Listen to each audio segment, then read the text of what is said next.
শ্রাবণের ধারার মতো পড়ুক ঝরে, পড়ুক ঝরে তোমারে সুরটি আমার, মুখের পরে বুকের পরে শ্রাবণের ধারার মতো পড়ুক ঝরে, পড়ুক ঝরে। গান শুনে তোমাদের যার কথা মাথায় আসছে, হ্যাঁ ঠিক ধরেছ, রবীন্দ্রনাথ ঠাকুর। তো আজকে আমি যে রেসিপিটা তোমাদের দেখাবো সেটা বিশ্বকবি রবীন্দ্রনাথ ঠাকুরের একটা পছন্দের পদ। সেই পদটি আমি তোমাদের রান্না করে দেখাবো। চলো তাহলে শুরু করি আজকের রেসিপি, ফিলিপিনি মুরগি। এই রেসিপিটি রবীন্দ্রনাথ তার এক ভাগ্নির বইয়ের হাতে খেয়েছিলেন। খাওয়ার পরে তার ভালো লেগেছিল, সেজন্য তিনি খাতায় লিখে রেখে গেছেন। ভালোই হয়েছে, আমরাও জেনে গেছি। চলো স্টার্ট করছি আজকের রান্না। দেখিনি কি কি লাগছে।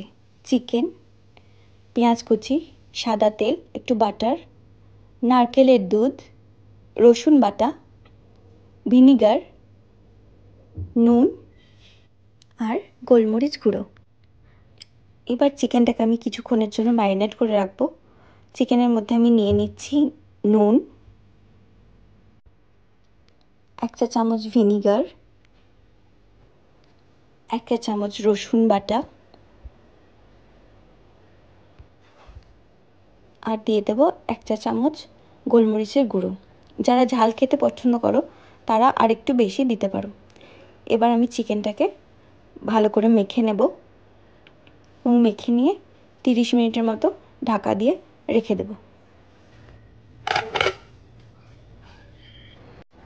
এবার আমি গ্যাসটা অন করে একটা ফ্রাইং প্যানের মধ্যে একটু সাদা তেল দিয়ে দেব। তেলটা গরম হয়ে গেলে আমি পেঁয়াজ কুচিগুলো দিয়ে ভালো করে ভেজে নেব। ওটাকে বেরেস্তা তৈরি করে নিতে হবে, একদম লাল লাল করে ভেজে নিতে হবে। আমার বেরেস্তা রেডি হয়ে গেছে। এবার আমি বেরেস্তাটাকে অন্য একটা পাত্রে ঢেলে রাখবো। এবার আমি ওই প্যানে ম্যারিনেট করা চিকেনটা ঢেলে দেব এবং চিকেনটাকে সিদ্ধ হওয়ার জন্য কিছুক্ষণ ধরে ঢাকা দিয়ে রেখে দেব।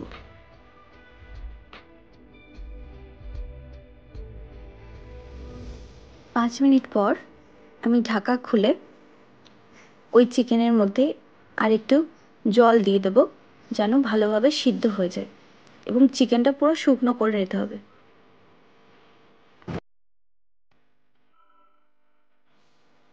আরও কিছুক্ষণ পর ঢাকা খুলে সেটাকে একবার করে উল্টে দেবো চিকেনগুলোকে, যাতে দুদিক ভালোভাবে সিদ্ধ হয়ে যায়।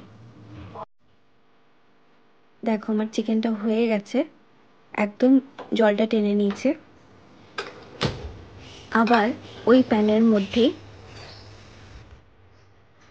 1 চা চামচ মতো বাটার দিয়ে দেব এবং বাটারটা ভালোভাবে প্যানের মধ্যে ছড়িয়ে নেব।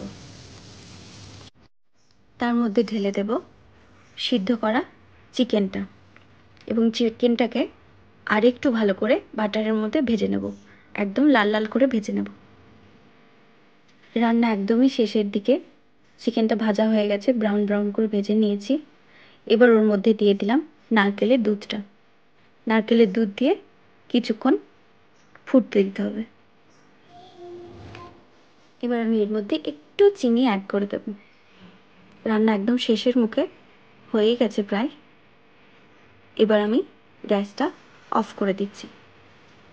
এই রান্নাটা খেতে একটু মিষ্টি মিষ্টি হয়। চলো হয়ে গেছে, এবার সার্ভ করব।